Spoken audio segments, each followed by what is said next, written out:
જો તમે એક થઈ જશો, જે દિવસે આદિવાસી સમાજ આપણી સાથે એક થઈ જવાનો છે, એ દિવસે આ વિસ્તારમાંથી ભાજપ સરકારના સુપડા થાપ થઈ જવાના છે. તમે લખી રાખજો. સામ દામ દંડ ભેદ નીતિ જેલોમાં લઈ ગયા, આપણા કાર્યકરો પર ખોટા કેસો કરવામાં આવે, પાસાઓના નામે ડરાવવામાં આવે. પણ આ ભૂપેન્દ્રભાઈ પટેલની સરકારને કહેવા માંગુ છું, હવે પછી અમારા કોઈ કાર્યકરને તમારી પોલીસ હાથ લગાડીને જોઈએ, એ દિવસ અમારો ને એમનો એ દિવસનો આરપારની લડાઈનો દિવસ હશે. અહીંયા એમના કેટલાક લોકો નક્સલવાદની વાત કરે છે. ચૈતરભાઈ નક્સલવાદી છે. એમના ગૃહમંત્રી અમિત શાહ ઝઘડિયામાં આવીને કહી ગયા, ચૈતરભાઈ નક્સલવાદની વાતો કરે છે, નક્સલી સાથે તમે કેમ ફરો છો? ત્યારે ભારતીય જનતા પાર્ટીને અમે કહેવા માંગીએ છીએ, અમે આજે પણ સંવિધાન અને સંવાદમાં માનીએ છીએ. આજે પણ અમે બાબા સાહેબના બંધારણમાં માનીએ છીએ. જે દિવસે અમારો આદિવાસી સમાજ પર અત્યાચાર થશે, જે દિવસે અમારી મા બેટીઓ સાથે અન્યાય થશે, એ દિવસે અમે સંવાદ અને સંવિધાન પાર મૂકી દઈશું અને અમારા ઘરમાં પડેલા હથિયારો લઈને બહાર નીકળીશું. અહીંયા કોઈ ઉદ્યોગપતિ, કોઈ તમારી સરકાર નહીં ચાલતી.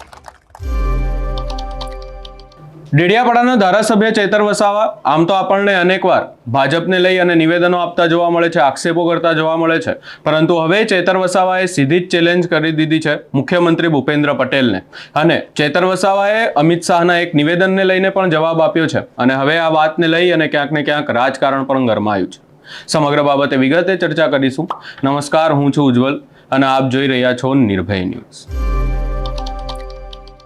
આપણે જોયું કે ચૈતર વસાવા નર્મદા અને તેના આજુબાજુના વિસ્તારમાં અનેકવાર આદિવાસીઓના અનેક પ્રશ્નોને લઈ અને સવાલો ઉઠાવતા જોવા મળે છે. ત્યારે ક્યાંક ને ક્યાંક ભાજપ દ્વારા પણ એમને લઈ અને નિવેદનો આપવામાં આવે છે. હાલ જ આપણે જોયું કે ચૈતર વસાવા જેલની બહાર આવ્યા છે અને હવે ચૈતર વસાવાએ મુખ્યમંત્રી ભૂપેન્દ્ર પટેલને ચેલેન્જ આપી દીધી છે અને કહી દીધું છે કે તમારે જેટલા પણ કેસ કરવા હોય એટલા કરો, હવે તમે જે પણ કાર્યવાહી કરવી હોય એ કરો, પરંતુ હું મારા લોકો માટે હવે લડવાનું ચાલુ રાખવાનો છું, એ વાત કહી દીધી છે. વધુમાં ક્યાંક ને ક્યાંક અમિત શાહ દ્વારા એકવાર જે આપણા ગૃહમંત્રી છે એમના દ્વારા ચૈતર વસાવાને લઈ અને નિવેદન આપવામાં આવ્યું હતું કે ચૈતર વસાવા નક્સલી છે. આ વાતને લઈ અને હવે ચૈતર વસાવા ખુલીને સામે આવ્યા છે અને અમિત શાહને જવાબ આપી દીધો છે અને કહી દીધું છે કે હું નક્સલી નથી, હું મારા લોકો માટે લડાઈ લડું છું, એવી વાત કરવામાં આવી છે. ચૈતર વસાવા દ્વારા આગામી સમયમાં સ્થાનિક સ્વરાજ્યની ચૂંટણી આવવાની છે, એ વાતને લઈને પણ નિવેદન આપવામાં આવ્યું છે. વધુમાં આ સમગ્ર બાબતને લઈ અને ચૈતર વસાવાએ શું કહ્યું એ સાંભળી લઈએ. એ દિવસે અહીંયા સારી કોલેજ મળશે, સારી શાળા મળશે, સારા શિક્ષકો મળશે, નર્મદાનું પાણી મળશે. એ જ દિવસે આદિવાસીઓનો વિકાસ થવાનો છે. તમારી મૂર્તિઓથી અમારો વિકાસ થવાનો નથી. ત્યારે મિત્રો, આમ આદમી પાર્ટી એ રાષ્ટ્રીય પાર્ટી છે. આવનારા દિવસોમાં હું એકલો નહીં પડી જામ, એના માટે તમારામાંથી તાલુકા પંચાયતના સભ્ય તૈયાર થવાનું છે. તમારે તાલુકા પંચાયતની તમામ બેઠકો પર એક એક જણે ઉભા રહેવાનું છે. જિલ્લા પંચાયતની એક એક બેઠકો પર તમારે ઉભા રહેવાનું છે. અને માત્ર ડેડિયાપાડા તાલુકા કે સાગબારા તાલુકા પૂરતું જ નહીં, આવનારા દિવસોમાં છોટાઉદેપુર હોય, દાહોદ હોય, પંચમહાલ હોય, ગોધરા હોય, તાપી હોય, ડાંગ હોય, વલસાડ હોય કે નવસારી હોય, ભરૂચ હોય કે વડોદરા હોય, તમામ વિસ્તારોના લોકોને આપણે બધાએ સાથે લઈને ચાલવાનું છે. આપણને લોકો પૂછે છે, ચૈતરભાઈ અમે શું કરીએ? આજે ભિલોડા વાળા પૂછે, દાહોદ વાળા પૂછે, ડાંગ વાળા પૂછે, ત્યારે મેં એમને કેમ છું, ક્રાંતિની શરૂઆત ડેડિયાપાડા લોકોએ કરી દીધી છે. આવનારા દિવસોમાં જો ક્રાંતિ થશે તો અમારા ડેડિયાપાડા અને સાગબારામાંથી થવાની છે. તમે બધા ક્રાંતિકારી લોકો છો, તમે ધારશો એ થવાનું છે.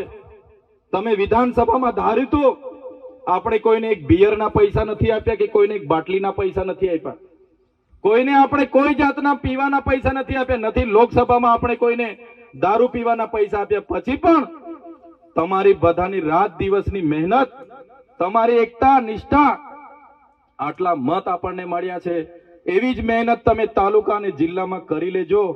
જે લોકો સપના સેવીને બેઠા છે કે અહીંયા આમ આદમી પાર્ટી તો પૂરી થઈ જવાની, એ લોકોને 2027માં આમ આદમી પાર્ટીની તાકાત ગુજરાતમાં ખબર પડી જવાની છે.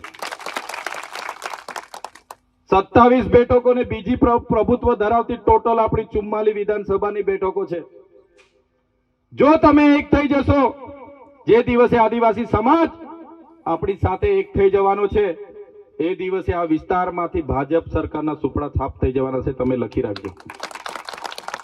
સામ દામ દંડ ભેદ નીતિ જેલોમાં લઈ ગયા.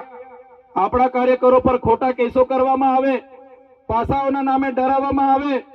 પણ આ ભૂપેન્દ્રભાઈ પટેલની સરકારને કહેવા માંગુ છું, હવે પછી અમારા કોઈ કાર્યકરને તમારી પોલીસ હાથ લગાડીને જોઈએ, એ દિવસ અમારો ને એમનો એ દિવસનો આરપારની લડાઈનો દિવસ હશે. અહીંયા એમના કેટલાક લોકો નક્સલવાદની વાત કરે છે. ચૈતરભાઈ નક્સલવાદી છે.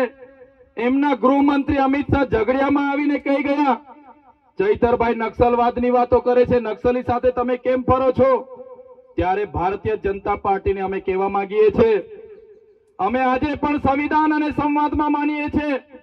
આજે પણ અમે બાબા સાહેબના બંધારણમાં માનીએ છીએ. જે દિવસે અમારો આદિવાસી સમાજ પર અત્યાચાર થશે, જે દિવસે અમારી મા બેટીઓ સાથે અન્યાય થશે, એ દિવસે અમે સંવાદ અને સંવિધાન પાર મૂકી દઈશું અને અમારા ઘરમાં પડેલા હથિયારો લઈને બહાર નીકળીશું. અહીંયા કોઈ ઉદ્યોગપતિ, કોઈ તમારી સરકાર નહીં ચાલશે. અનુસૂચિ 5 પૈસા 1 અમારા બંધારણીય પ્રાવધાન છે. એટ્રોસિટી 1 73 વન અધિકાર અધિનિયમ 2006 આ તમામ અમને બાબા સાહેબની દેન અમને મળી છે. એટલે અમારી જમીનો અમે ક્યારે આપવાના નથી. ત્યારે સાથીઓ, ગમે તે આવે, ગમે તેવા નિવેદનો કરે, કોઈ ડરવાની જરૂર નથી. લડાઈ આપણી સાચી છે ને આપણે જીતવાના છે. બસ તમારા સાથ અને સહકારની જરૂર છે. આજે કાર્યકર્તા સંમેલન એટલા માટે જ બોલાવવામાં આવ્યું છે. આવનારા દિવસો આપણા માટે ખૂબ જ સંઘર્ષના છે. આ સમય સંઘર્ષનો છે. ક્યારે પણ આ લોકો ખોટા કેસો કરે, ક્યારે પણ કંઈ કરે, ત્યારે આપણે બધાએ એકતાની જરૂર છે. બધા એક રહીશું. કેવડિયાની જરૂર પડશે ત્યાં પણ જઈશું. આપણી જરૂર હશે એ લોકો આવશે. એવી રીતના એકતા આદિવાસી સમાજ એક થવું પડશે. કેટલાક લોકો એવું માને છે કે પેલા વસાવા, પેલા ચૌધરી, પેલા ગામિત, પેલા રાઠવા, પેલા તળવી, પેલા ફણાણા, પેલા ઢીકણા. નહીં, આપણે મેન આદિવાસી, આદિ અનાદિકાળથી ચાલનારા આપણો આદિવાસી સમાજ. ત્યારે આ આદિવાસી પર અત્યાચાર થાય છે તો ખરેખર અમારું ખૂન ખોલી જાય છે. ત્યારે અમે સરકાર સામે ઉતરીએ છીએ અને ન્યાયની વાતો કરીએ છીએ. ત્યારે સાથીઓ, વધારે સમય હું નથી લેતો, પણ આજના આ કાર્યક્રમ સંમેલનમાં દિલ્હીથી આપણને ખાસ માર્ગદર્શન પૂરું પાડવા, સમર્થન આપવા માટે બધા આવ્યા છે. એમનું પણ સ્વાગત કરું છું. અને ખાસ બધાએ નોંધ લેવાની છે. એક દિવસ આપણે કેવડિયાના લોકો માટે કાઢવાનો છે. કાઢશો ને બધા?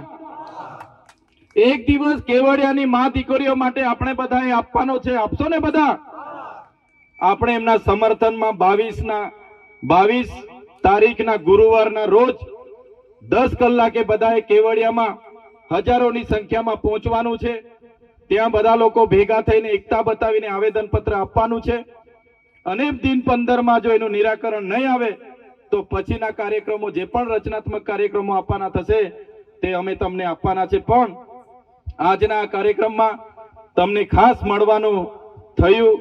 આપણે બધા પોતપોતાના સામાજિક પ્રસંગોમાં વ્યસ્ત હતા. હવે પ્રસંગો ઓછા થયા છે. ખેતીના કામમાં બધા જોતરાઈ જઈશું. પણ જે પણ સામાજિક લડતો ચાલવાની છે એમાં પણ બધા સહભાગી બનજો. જે પણ રાજકીય પ્રવૃત્તિ આ વિસ્તારોમાં થવાની છે એમાં પણ બધા સહભાગી બનજો.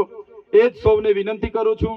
આજના કાર્યક્રમમાં જિલ્લાના તમામ પદાધિકારીઓ, તાલુકાના તમામ પદાધિકારીઓ, દિલ્હીથી પધારેલા તમામ સેન્ટ્રલ ટીમના પદાધિકારીઓ સાથે તાલુકાના સભ્ય, જિલ્લાના સભ્ય, સરપંચશ્રીઓ, માજી સરપંચશ્રીઓ, ગામ પંચાયતના તમામ સભ્યશ્રીઓ અને તમામ આગેવાનો, વડીલો, સૌ બધા નાની મોટી વાતો ભૂલીને એક થઈને ડેડિયાપાડા શાકબારાની ટીમ બનીને આપણા પર જ્યારે ગુજરાતના લોકોની આશા હોય તો એમની આશા પર આપણે ખરા ઉતરીને આગળ વધતા રહીએ. એ જ વિનંતી સાથે આજે આ ધમધમતા તડકામાં પણ અવ્યવસ્થા હતી છતાં તમે એને સાનુકૂળ વ્યવસ્થા ઊભી કરીને તમે બધાએ મને સાંભળ્યા, અમારું બધાનું સ્વાગત કર્યું, સન્માન કર્યું. એ બદલ તમામ લોકોનો આભાર માનીને વિનમીએ છે. બધાનો ખૂબ ખૂબ આભાર. ધન્યવાદ. જય આદિવાસી. આપકી જય. ધન્યવાદ. જય ભારત. જય હિન્દ. એટલે અહીંયા ક્યાંક ને ક્યાંક ચેતર વસાવા દ્વારા આગામી સમયમાં ભરૂચ નહીં, માત્ર ને માત્ર નર્મદા નહીં, પરંતુ આજુબાજુના તમામ આદિવાસી વિસ્તારોમાં ક્યાંક ને ક્યાંક લોકોને કહેવામાં આવ્યું છે કે તમે સ્થાનિક સ્વરાજ્યની ચૂંટણી લડો. આગામી સમયમાં સ્થાનિક સ્વરાજ્યની ચૂંટણી આવવાની છે, એટલે હવે ચેતર વસાવા એક્ટિવ જોવા મળી રહ્યા છે. ભાજપને પણ આકરા પ્રહાર કર્યા છે અને અનેક જવાબો આપ્યા છે. સમગ્ર બાબતે આપનો શું અભિપ્રાય છે એ અમને કમેન્ટ કરી જરૂર જણાવશો. અમારી ચેનલ નિર્ભય ન્યૂઝને લાઇક, શેર, સબસ્ક્રાઇબ કરવાનું ભૂલશો નહીં.